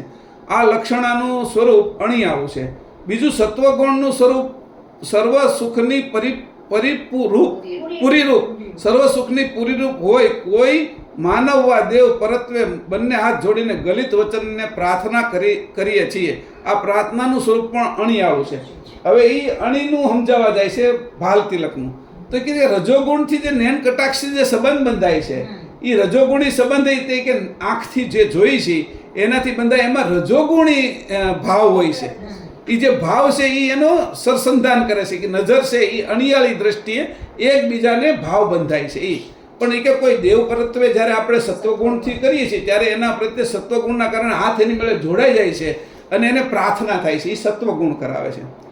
તૃતીય તમોહી અહંકાર ઉદ્યોતિ તેહી ગતિ અગ્રજ્વાલ અનિજ્યોતિ તિલક ભાલ સમ ત્રિગુણ સનાતુ તાહી તે સકલ તન ભય અણિયાતુ. તૃતીય તમોહી અહંકાર ઉદ્યોતિ તેહી ગતિ અગ્રજ્વાલ અનિજ્યોતિ તિલક ભાલ સમ ત્રિગુણ સનાતુ તાહી તે સકલ તન ભય અણિયાતુ. ત્રીજો તમોગુણ તે અહંકાર રૂપે પ્રકાશે છે. એની ગતિ જ્યોતિરૂપ જ્વાળાવાળી હોય, અણી અગ્ર રૂપે છે. આ પ્રમાણે આ ત્રણેય ગુણનો નાતો ભાલ તિલક રૂપ હોય એનાથી જ સર્વ લોકના શરીરોની ગતિ અણિયાળી થયેલી છે. કે અહીંયા હજી એક ચોપાઈ આપણે લઈ લઈએ 74મી. એટલે એની કીધું જોવાય કે આ બધાની અંદર વર્તન હવે શરીરમાં આવતા જાય છે ધીરે ધીરે કરતા. વિરાટમાંથી આપણે નીચે આવીએ છીએ તો કીધું જો પહેલા તો બહારની વાત કરી દીધી, હવે પછી અંદર હોતી જશે કેવી રીતે વર્તન થાય છે. અહીંયા કીધું જ્યારે 4 અંતસ્કરણો છે એ આ બધાને ચલાવે છે કે ત્રણેય ગુણને કે અથવા ત્રણેય ગુણ આ 4 અંતસ્કરણને ચલાવે છે. બરાબર? તો એ કીધું કે અહીંયા હવે 74મી ચોપાઈ અંતસ્કરણ ચતુરણી ભેષા કરણ બોધ ગતિ જુગ ઉપદેશા ચિત ચિતવન સંકલ્પ મન સારા ઘડન ઘાટ બુદ્ધ તોલ અહંકારા અંતસ્કરણ ચતુરાણી ભેષા કરણ બોધ ગતિ જુગ ઉપદેશા ચિત્ત ચિત્તવન સંકલ્પ મન સારા ઘડન ઘાટ બુદ્ધ તોલત અહંકારા. હવે જે રીતે આપણે છે એ 71મી ચોપાઈનું પૂરું આપણે પહેલું નથી કર્યું. 71મી ચોપાઈ વાણી હારે જોડાયેલી છે. તો હવે આ 74ની ચોપાઈ છે એ અંતસ્કરણ હારે જોડાયેલી છે. વચ્ચેથી આપણે અત્યારે કામની વસ્તુ છે એ 3 ગુણની એ લઈ લીધી. તમે અત્યારે ધારો કે મસાલિયું લીધું છે, પણ તમારે અત્યારે મસાલાની બધી વસ્તુ કામની તો છે જ, એમાં એકે નકામી નથી.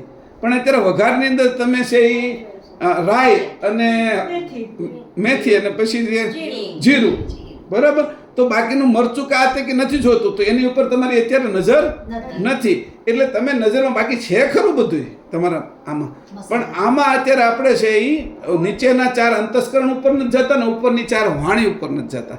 વચ્ચેના 3 ગુણને જ, કારણ કે ગુણનો આપણે વહીવટ કરીએ છીએ ને ત્યારે તમારે જ્યારે તમે રસોડાના જે ખાનું છે એની અંદર ડોયો છે, જે પછી ચમચો છે, પછી એની અંદર ચપ્પુ છે, એની અંદર જારો છે, એની અંદર વેલણ છે, તો તમે અત્યારે જે જરૂર છે એ લો છો, બધું જ કામનું છે, બરાબર? પણ તમારે અત્યારે રોટલી જ વણવી છે તો એમાં કંઈ તવેથાની જરૂર નથી કે, એટલે તમે વેલણ અને પાટલી લઈ અને બાકીની જે જરૂર હતી ચીપિયો ફેરવવા માટે જોતો હોય તો એ લીધો છે તમે. હાણસીની જરૂર એમાં લાગતી નથી કે, એટલે એને મૂકી દીધી. આપણે આ ગુણ ઉપર જાય છે એટલે પછી ગુણને આગળ લેતા જઈએ. એટલે આવી રીતે કરીને જુદું પાડવાનું આપણે શીખવાનું છે, છૂટું પાડતા. હવે આગળ જોઈએ કંદ 4 પેજ નંબર 70, ચોપાઈ 8 થી 11. 70માં જઈએ. થોડીક વાર લાગશે આજે.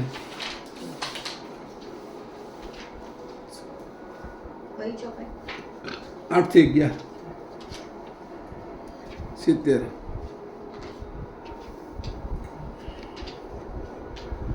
આઠ 9 10 અમે તે બહુ કંઈ ખાલી 8મી જ એક વાંચી લઈએ છીએ, બરાબર? બીજું વધારે નથી વાંચતા. પછી આગળ જાય. કંદ 4ની ચોપાઈ 8મી.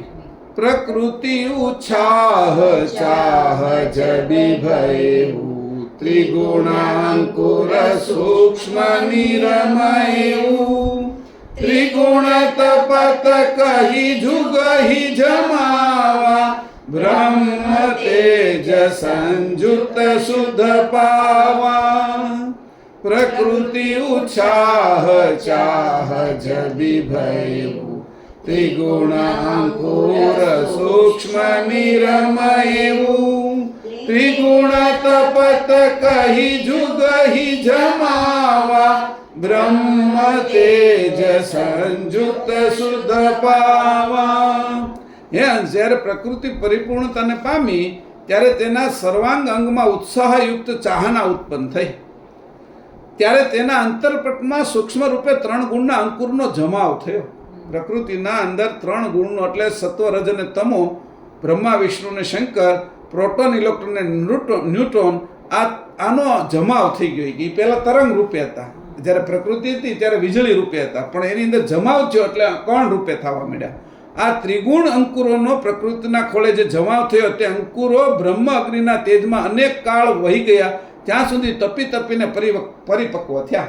જેમ આપણે 9 મહિના છે એ પરિપક્વ થયા માના ઉદરમાં, અને શુક્રાણુ અંકુરનું રૂપાંતર મનુષ્યમાં કરી નાખ્યું, એમ આ અંકુરો પ્રકૃતિના ઉદરની અંદર ઉત્પન્ન થયા.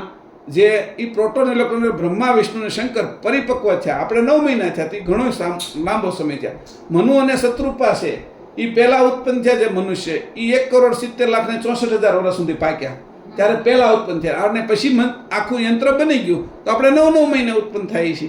તો એમ અહીંયા જે પહેલા જે ઉત્પન્ન થયા છે આ 3 ગુણો, એ અગ્નિ અંદર કેટલા કે બહુ તપી નહીં કે બ્રહ્મ અગ્નિ તેજમાં અનેક કાળ વહી ગયા, ત્યાં સુધી તપી તપીને પરિપક્વ થયા. એટલે એનું આયુષ્ય મોટું હોય.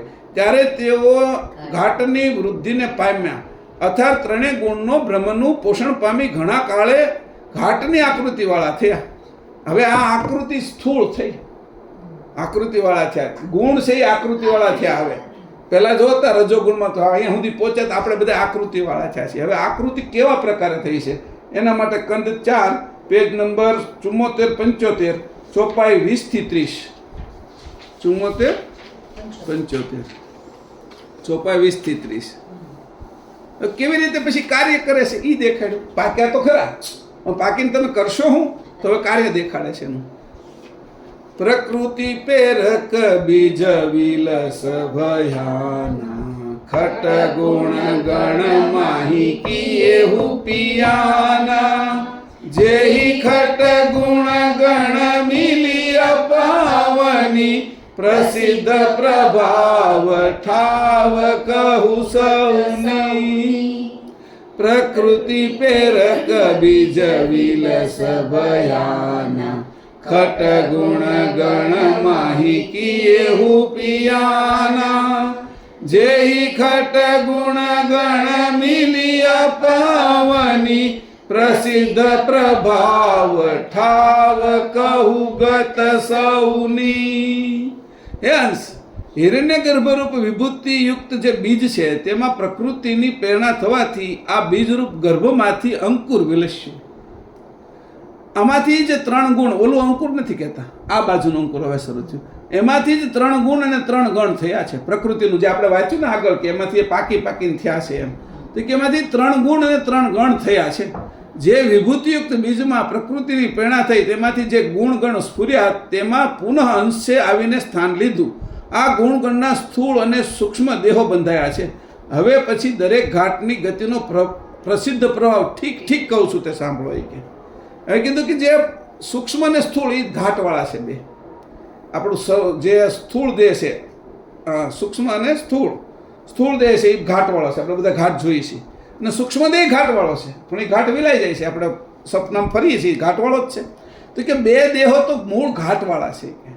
તો એ ઘાટ કેવી રીતે ઉત્પન્ન થયા છે કે તો કે એના તે કેવી રીતે ઉત્પન્ન થયા છે ને કઈ રીતે એ બંધાણા છે એની વાત તને કરું છું. કે ઘાટ અરૂપમાંથી રૂપમાં કેવી રીતે આવ્યા છે, અરૂપમાંથી અરૂપ રૂપ અને પછી સ્વરૂપ રૂપ, એટલે આ ઘટ રૂપ. અરૂપ રૂપ એટલે સપનું, અને સ્વરૂપ રૂપ, આ રૂપ પણ રૂપ થઈ ગયું એટલે પછી કે ઠોસ થઈ ગયું. તો એ ઠોસ કેવી રીતે થયું છે ત્યાં હું આવું છું કે એ ગુણ ગણે જ આખી બધી રમત કરી છે કે એને સમજવા જેવી છે. પ્રથમ અવન્ય અહંકાર ગણ ઠાઈ स्वकाश पोगर चत कठणाई यही त्रिय गण मिलिया वन्य स्थाना त्रिगुण निरस्व सहीर मेलाना प्रथम अवन्य अहंकार गण ठाई स्वकाश पोगर चत कठणाई यही त्रिय गण मिलिया वन्य स्थाना त्रिगुण निरस्व सहीर मिलाना. હે અંશ, પ્રથમ અહંકાર ગણથી પૃથ્વી થઈ છે કે અહંકાર ગણમાં 5 ભૂત ઉત્પન્ન થયા ને, એમાં પૃથ્વી તો છેલ્લું છે ને, તો કે અહંકાર ગણથી પૃથ્વી ઉત્પન્ન થઈ છે. આ પૃથ્વી અહંકાર ગણે તોળાઈ રહેલી છે. પૃથ્વીમાં જે પોળાન રહ્યું છે તે સ્વકાશ ગણનો વિભાગે કરીને છે, તેમજ પૃથ્વીમાં જે કઠણતા રહી છે તે અચત ગણના વિભાગે કરીને છે. આ ત્રણેય ગણ નિરસ છે. તેમાં ગુણરૂપ પ્રવાહી, ગુણરૂપ પાણીની માત્રા મેળવવાથી ગણો સહીર ગતિવાળા થયા, એટલે ગણ ગુણનું વિત પામીને સ્ફુરાયમાન થયા. એ કે અહીંયા કીધું છે કે પેલું શું થયું કે અવન્ય અહંકાર ગણ થાય. હવે અહીંયા કીધું છે કે જે લિંગ છે એની અહંકાર ધારણ કર્યો, એટલે લિંગ છે એની અંદર એના સુધી એનો આકાર છે ત્યાં સુધી કડક થઈ ગયું. પછી સ્વકાશ પોગણ, એની વચ્ચે જે પોલો ભાગ છે લિંગની વચ્ચે એ સ્વકાશ ગણ છે કે, અને એની અંદર કઠણ ભાગ છે એ કઠણ ભાગે યોનિની અંદર જાય છે કે, અને એની સાથે મળીને એની સાથે આ 3 ગણથી લિંગ અને યોની એ મિલન કરે છે, પણ એની અંદર હજી રસ ઉત્પન્ન થયો નથી. જે રસ ઉત્પન્ન નથી થયો તો હજી રૂપ બંધાવવા માટે તૈયાર થયા નથી. ગણે કામ કર્યું છે જડ. હવે કહે છે કે એની અંદર શું થયું, ત્રિગુણ નિરસ્વ સહિત મેલાના, 3 ગુણ રજોગુણ, સત્વગુણ અને તમોગુણ એ કેવી રીતે મેળવ્યા, તો એની વાત કરે. એ પાણી રૂપે હતા, એટલે વીર્ય રૂપે હતા. રજોગુણ અપ સતો ગુણ શીતલાઈ તાત્વર ગુણ તમો પાણવલતાઈ ત્રિગણ ભૌમ્યાપ ત્રિગુણ સમેતા એહી ખટ ગુણ ગણ મિલિત સખેતા. રજો ગુણ અપ સતો ગુણ શીતલાઈ તાત્વર ગુણ તમો પાણવલતાઈ ત્રિગણ ભૌમ્યાપ ત્રિગુણ સમેતા એહી ખટ ગુણ ગણ મિલિત સખેતા. 3 ગુણ એ 3 ગણ પછી ભૂમિ રૂપે થઈ જાય છે જળ, અને 3 ગણ ભૂમિ રૂપ છે, અને અપ એટલે પાણી. આપણે અહીં કીધું ને અપ, રજોગુણ અપ, રજોગુણ શું છે પાણી, સત્વગુણ શીતલાઈ એમાં ઠંડાઈ છે, પાણીની અંદર ઠંડકતા છે એ સત્વગુણ છે. તાત્વર અને જલ્દી ઘૂસી જાય છે, નાભી સુધી પહોંચી જાય છે શુક્રાણુ, એ તત્વરતા છે એની, અને ત્યાં સુધી પહોંચી જાય છે એ છે એ તમોગુણ છે કે. આમ એટલે પાણી છે એનું રૂપ 3 ગુણ છે, અને આ ગુણ ગણ મળી આ બધાનો જે જમાવ થયો એ જમાવ થયેલા બધા ઘાટ છે કે.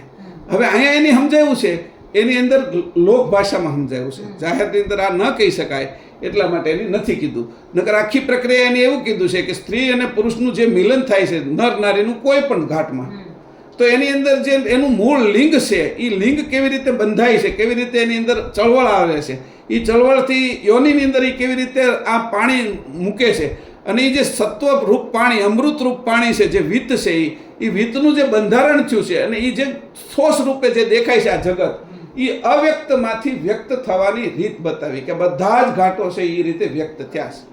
આપણે તે આપણા વર્ષ પહેલાં, આપણા જન્મના 1 વર્ષ પહેલાં અવ્યક્ત જ હોય, એમ આપણા સંતાનો, આપણા માતા પિતા એ બધા અત્યારે અવ્યક્ત થઈ ગયા છે પાછા. તો એવી રીતે તમે જુઓ તો વ્યક્તમાંથી અવ્યક્તમાંથી વ્યક્ત અને વ્યક્તમાંથી અવ્યક્ત થવાની આખી રીત બતાવી. તો અહીંયા ઉલટ ક્રિયા બતાવીને સુલટ પણ બતાવી દીધી કે આ જ વસ્તુ છે એની ઉલટ ક્રિયા છે, આ જ છે એ સુલટ ક્રિયા છે. અહીંયા આ કોઈને કે કહેવાનું નથી, તને હું સોગંદ આપું છું નરવેદી કે તને અચરતને અને 2 રમતારામને કીધું છે. આ વાત હજી મેં આખા સંપ્રદાયમાં કોઈને કરી નથી. આ બધી વાતો છે એની પછી ગુપ્ત રાખી છે કે, એટલી ગુપ્ત રાખી છે કે જગતની રચનાનો આમાં મર્મ છે કે, અને પોતાના સ્વરૂપે થવાની રીત છે કે આ કોઈને ખબર નથી કે. એટલે પછી ભલે અહીંયા આપણે કહી દઈએ કે જગતમાં આ રીતે છે. રજોગુણ અપ, સતોગુણ શીતલાઈ, તાત્વર ગુણ તમો પાળ વળતાઈ, ત્રિગુણ ભોગ, 3 ગુણ રૂપી ભૂમિ છે કે યોની. ભોમ એટલે યોની, અપ ત્રિગુણ સમેતા, અને એની અંદર આ અપ એટલે પાણી, જે જળ વીર્યરૂપ જળ ગયું છે. એહી ખટ ગુણ મિલિત સખેતા, એનું આ ખેતર થયું છે. એ ખેતરની અંદર આ બધા પાક રૂપે ઉત્પન્ન થયેલા જીવજંતુઓ છે. આ ખેતરની અંદર બીજ વાવ્યું હતું અને પાણી અને ભૂમિના જે સંયોગ થયો અને એનાથી આ બધું ખેતર આખું ભરાયેલું છે કે એટલે આ બધું ખેતી છે કે. અને જેને સાચી ખેતી કરતા આવડે એને કહેવાય ખ્યાતિ. એના ઉપરથી ખ્યાતિ, એની ખ્યાતિ વધે. તો એને કીધું કે આ બાજુ જો જગતની અંદર ખ્યાતિ ન કરી હોય, જેમ તેમ સંતાનો ઉત્પન્ન કર્યા તો જગત આખું નીચેની ગતિએ થઈ ગયું. અને સંતાનો કેવી રીતે ઉત્પન્ન કરવા એની રીત જો એને આવડી હોય તો સંતાનો ઉત્પન્ન કરતાં પોતે પોતાને પણ નવીન બનાવી શકે છે, પોતાનું સ્વરૂપ પણ બીજું બનાવી શકે. તો એ જે રીત છે એને કીધું એની ખ્યાતિ, કે એને આવડ્યું છે તો જગત આખું ઉત્તમ થાય. નકર જગત છે એ અધોગતિમાં જાય. રાક્ષસો, નીચેના બુદ્ધિહીન લોકો, અપંગને, આંખો વગરના, એવા બધા લોકો થાય છે. જગત આખું છે એ પશુરૂપ થઈ જાય કે.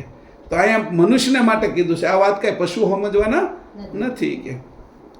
એહી વિધિ ગુણ પવન્ય રેલામે, ચહિતન બીજ બહોરુ વાહી ખેત જામે, જામત બીજ ત્રિય ગુણ અપ બીજે, સહિત સત્વે નવ તત્વ તનુહીજે. એહી વિધિ ગુણ પવન્ય રેલામે, ચૈતન બીજ બહોરુ વાહી ખેત જામે, જામત બીજ ત્રિય ગુણ અપ બીજે, સહિત સત્વે નવ તત્વ તનુહીજે. અહીંયા એવું કીધું એહી વિધિ ગુણ અવન્ય, આ રીતે ગુણ છે એ યોનિની અંદર રહેલાણા. ચૈતન બીજ બહોરું વાહી ખેત જામે, ત્યાં જે અંકુર હતું, શુક્રાણુ હતું, એને જોડાઈ ગયું નાભીને. જેમ આ બીજ છે, ગોટલું છે, એ ભૂમિને પકડી લે છે પેલાથી આપણે શું કહેવાય મૂળિયાથી, એવી રીતે એની નાળથી છે એ માની નાભીને પકડીને જોડાઈ ગયું છે કે વાહી ખેત જામે કે એમાં જામી ગયું છે કે. એ જામતા જામતા 9 મહિને જામત બીજ ત્રિય ગુણ અપભીજે, 3 ગુણથી જે ભીજાઈ ગયેલું આ બીજ છે એમાં 9 વાસના લિંગનું પહેલું શરીર બન્યું આપણું. અને પછી 9 મહિને જે શરીર બન્યું એ સ્થૂળ બન્યું. પહેલા 9 વાસના લિંગનું 9 વાસના લિંગ અને 9 મહિને પાછું બન્યું. તો એવી રીતે કરીને કે આ જગતની અંદર અનેક શરીરો, અહીં લખ્યું છે નીચે, હે અંશ ગણરૂપ પૃથ્વીમાં ગુણરૂપ પાણી મળ્યું ત્યારે તે રહેલાઈને રસબસ થયા, તેમાં ચૈતન્ય બીજનો મેળાપ થવાથી ખેતરનો જમાવ થયો છે. જ્યારે ચૈતન્ય બીજ ગુણના પાણીમાં ભીજાયું ત્યારે ગણમાં ગુણ મળી જે શરીર થયું, તે શરીરનું જે સત્વ, એ સત્વ એ જ 9 વાસના લિંગ છે. આ લિંગનું નામ સૂક્ષ્મ શરીર છે. અને 9 મહિના પછી આ 9 વાસના લિંગ છે એ પરિપૂર્ણ થતાં સ્થૂળ શરીર ઉત્પન્ન થાય છે. એ આપણા બધાના શરીર છે કે. હવે અહીં છેલ્લી વાત આગળ કેટલી છે, 30 સુધી છે આમાં તો. સોહી નવ તત્વ તનુ સૂક્ષ્મ શરીરા, ત્રિગુણ ભૌમ્ય મૂળ ગઢે હુસધીરા, પકર પોમી મૂલ જબર ઝુરાય, પંચ તત્વ થૂલ પ્રગટ દેખાય. અહીં કીધું એ જ વાત કરી. સોહી નવ તત્વ તનુ સૂક્ષ્મ શરીરા, ત્રિગુણ ભૌમ્ય મૂળ ગઢે હુસધીરા, પકર પોમી મૂલ જબર ઝુરાય, પંચ તત્વ થૂલ પ્રગટ દેખાય. આ 9 તત્વવાળા સૂક્ષ્મ શરીરનું મૂળ 3 ગુણવાળી ભૂમિમાં સદ્ધર ચોટેલા છે કે. સદ્ધર છે ને ઊંધું પણ છે, અધ્ધર હોતી છે. સદ્ધર અને અધ્ધર, એને નીચે નથી કાંઈ ને ઉપર કાંઈ નથી. એમ વચ્ચે જેમ ઘૂઘરીનો માળો ચોટેલો હોય ને એ ડાળે ન ગણાય ને હેઠે ન ગણાય. જે ઉંદરડાનું દર છે એ તો જમીનમાં હોય, એનો માળો જ કહેવાય. પણ પેલા જે કાગડાનું કબૂતરાના જે માળા હોય ને એમ હુઘરીનો માળો નથી કે એ ડાળે લટકેલો છે. એવી રીતે ખાલી એની એક જ ધાર એવી છે કે એમ આ અધ્ધર ચોટેલો છે બાળક માના ઉદરમાં. નથી નીચે નથી ઉપર ઈ કે અધ્ધર લટકેલો છે તે કે સદ્ધર અને પાછો એવો ચોંટી ગયો છે ઈ કે જેમ ધરતીમાં ઊંધું આ મૂળ ચોટે આ વૃક્ષ ચોટે છે એમ આ બાળક છે એ માતાના ઉદરની અંદર માતાને કઈ ખબર નથી કેવી રીતે ચોટ્યો છે આ ધરતીને ખબર નથી મારી અંદર વૃક્ષો આ મૂળ કેવી રીતે ચોટે છે એવી રીતે ઈ કે આ ગતિ મારી ગતિ મેં ભરી છે એમાં અને અધ્ધર તોળાઈ રહ્યો છે સદ્ધર અને અધ્ધર સદ્ધર એટલે ગમે એવો એરું આવે ને તો એરું હેઠો પડી જાય હુગરીના માળામાં ન જઈએ કે હેઠું નમી જાય એટલે એરું હેઠો પડી જાય પણ ઓલું માળામાંથી બચ્ચું નીચે ન આવે ઈંડું નીચે ન આવે એટલી હોશિયારી જેટલી હુગરીએ રાખી છે એવી સુઘરી એમ હુગરી નહીં કી સુઘરી એમ તો સુઘરી છે એ જ વસ્તુ આપણું ઉદાહરણ છે કે જોઈ કે આ માતા સુઘરી છે કે એની આ રીતે બાળકને ઊંધો રાખીને બનાવ્યો હોય કે જો આ બધાના શરીરમાં બન્યો હોય કે પછી ત્યાર પછી કે એને શું કીધું સદ્ધર ચોટેલા છે નવ વાસનાયુક્ત શરીર સૂક્ષ્મ શરીરનો વિસ્તાર બહોળા પ્રમાણે જબરજસ્ત થવો એનું નામ સ્થૂળ દેહ છે કે પાછું કીધું જબરજસ્ત થવો એ કે એક અંકુર હતો એમાંથી જબરજસ્ત કારણ કે એક અંકુર ઝીણો આમ તો આંખે નહોતો દેખાતો એ તો 9 મહિનાની અંદર 3-4 કિલોનો થઈ ગયો તો જબરજસ્ત જ વિકાસ કર્યો ને એની કે જબરજસ્ત એનું નામ જ સ્થૂળ દેહ છે અને તે પ્રત્યક્ષ દેખાય છે પરંતુ આ સ્થૂળનું મૂળ પોકળ અને બિન પાયાદાર છે કે ગમે ત્યારે માથામાં થોડુંક મારો કે કંઈક 8% આવી ગયો એક નળી બંધ થઈ ગઈ ત્યાં મરી જાય છે કે પોકળ છે કે એટલે આવું જ છે કે આમાં કઈ બહુ તમારે એવી આશા ન રાખવી કે આ બહુ રહેશે એમ સમજાણું આ આખી હા એકદમ નાજુક છે કે પોકળ છે કે બિન પાયાદાર છે કે એટલે ગમે ત્યારે હોઈ જાય એવું છે કે એટલે એને તમારે જેટલું મળ્યું છે એટલું સાચવી રાખવું કે 25 સૂક્ષ્મ સ્થૂલ તનુ પ્રગટ પ્રસીના ખટ ગુણ ગણ સે જુગલ એહી લીના સૂક્ષ્મ સ્થૂલ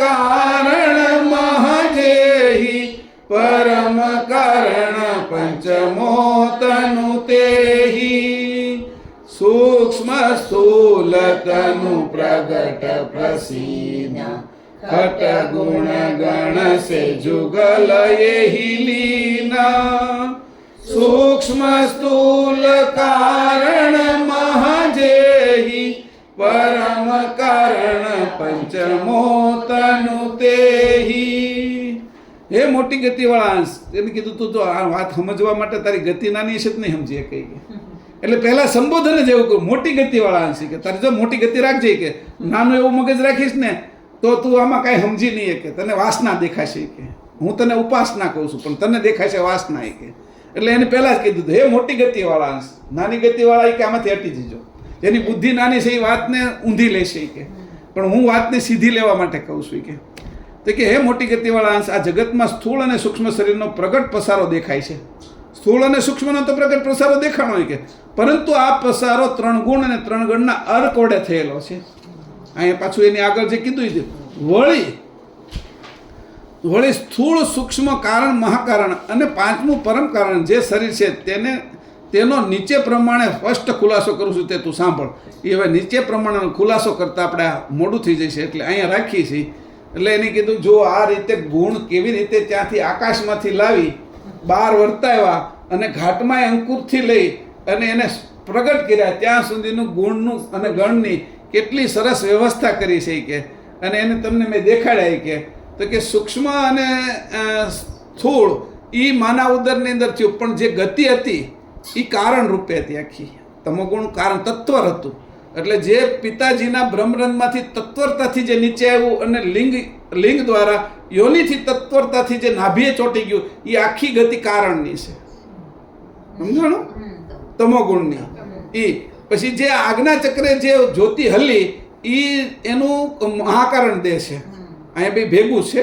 પણ બ્રહ્મરંધની અંદર છે પરમ કારણ દેહ છે કે એટલે 5 દેહનો પસારો સ્થૂળ સુધી થતા એ કે 2.5 દેહ પુરુષમાં છે અને 2.5 દેહ સ્ત્રીની અંદર છે આ બે ભેગા થયા એટલે 5 શરીરો તો મને પ્રગટ કરીને દેખાડ્યા કે પુરુષમાં જે 2.5 દેહ હતા બ્રહ્મરંધથી લઈ આજ્ઞાચક્ર પછી જે ગતિ કરી એ ગતિ છે તત્વરતા છે તાત્વર ગુણ એને કીધું તમો ગુણ છે અને ત્યાં સુધી નાભી સુધી પહોંચાડવાનું કામ એની કર્યું છે કારણ શરીરે એમાં 2 ભાગ છે વાયુનો એમાં કીધું એક ઘાટ છે પણ એ આપણે સપનું આવે ને ભૂલી જાય છે એવો ઘાટ છે સૂક્ષ્મ કરતાં થોડો આછો અને પછી પ્રણવ ઉપર આવી જાય છે એટલે પ્રણવની અંદર અઢી દે અને ઘાટની અંદર અઢી દે, એવી રીતે અઢી પુરુષની અંદર ને અઢી સ્ત્રીની અંદર છે.